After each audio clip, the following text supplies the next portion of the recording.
হাজাৰ হাজাৰ কল ভক্তই আগবঢ়োৱা এটা পৰম্পৰা, এটা জনবিশ্বাস। এই গোপাল থানলৈ পকা কল উৎসৰ্গা কৰিলে তেওঁলোকৰ মনৰ কামনা পূৰ্ণ হয়। আৰু এই পৰম্পৰা আজি নহয়, শ শ বছৰ আগৰ আমাৰ দেউতা আজি প্ৰায় 200-300 বছৰ হ'ল। আৰু এইবেলিও দেখিছোঁ যে মাঘী পূৰ্ণিমাৰ সংগতি ৰাখি প্ৰায় 3 দিনকৈ আয়োজন কৰা হৈছে। এইটো আমাৰ পৰম্পৰা। ইয়াতে আমি মাঘী পূৰ্ণিমা মানুহ স্বতঃস্ফূৰ্তভাৱে এই হাজাৰ হাজাৰ কল দেখিছে ৰাইজে আগবঢ়োৱা। আৰু তাতকৈ বিশেষত্ব যে এই প্ৰসাদবিলাক নিজে লয়।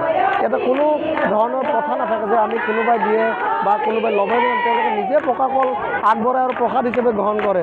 আৰু এই পৰম্পৰা এইবেলিও দেখিছে আৰু কেনেকৈ মানুহ জনবিশ্বাস আৰু এই আজিৰ পৰম্পৰা আমি সকলোকে আহ্বান জনাইছোঁ। গোপাল থানৰ যি এতিয়া বৰ্তমান মানুহৰ জনমানত যে কল উৎসৱলৈ পৰিণত হৈছে আৰু সকলোকে আমি এই গোপাল থানৰ গোপাল প্ৰভুৰ উৎসৱলৈ আমি সকলোকে স্বাগতম জনাইছোঁ।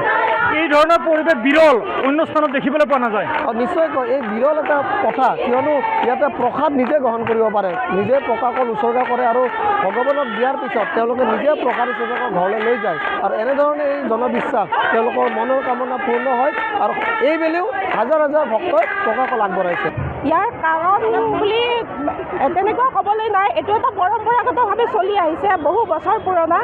ইয়াতে কোনো আপোনাৰ পূজাৰী নাই, যি যি ভাৱে আপুনি কল আনিব পাৰে। আৰু ইয়াতে আপোনাৰ এটা বিশ্বাস আছে যে মনৰ কামনা পূৰ্ণ হয়।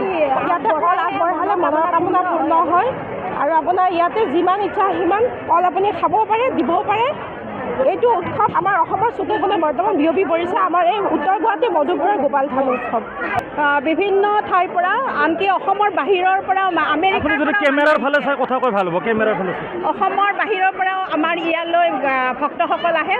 আৰু আমাৰ এটা পৰম্পৰা আছে যে ইয়াত কলৰ থোক আগবঢ়ালে মনৰ বাঞ্ছা পূৰ্ণ হয়। আৰু নিজ হাতে যদি কল ছিঙি খায় তেতিয়াহ'লেতো আৰু মনৰ আশা পূৰ্ণ হয় বুলি মানি অহা হৈছে। সেইকাৰণে সকলোৱে তাৰমানে কল এই 3 দিন কল যিমান পাৰে আগবঢ়াব হেৰিসকলে, ভক্তসকলে। আৰু সকলোৰে আহি পেলাই ইয়াৰে হয়, মধুপুৰৰে বাসিন্দা হয়। বহুত দূৰ দূৰৰ পৰা ভক্ত আহে বহুত বস্তু সৰুৰ পৰাই দেখি আহিছোঁ। এই গোপাল পূজা ভাগ মাঘী পূৰ্ণিমাতে হয় আৰু মনৰ আশাৰে কল দিয়ে, কেঁচা ভোগো দিয়ে আৰু প্ৰসাদো দিয়ে, মাহ প্ৰসাদ।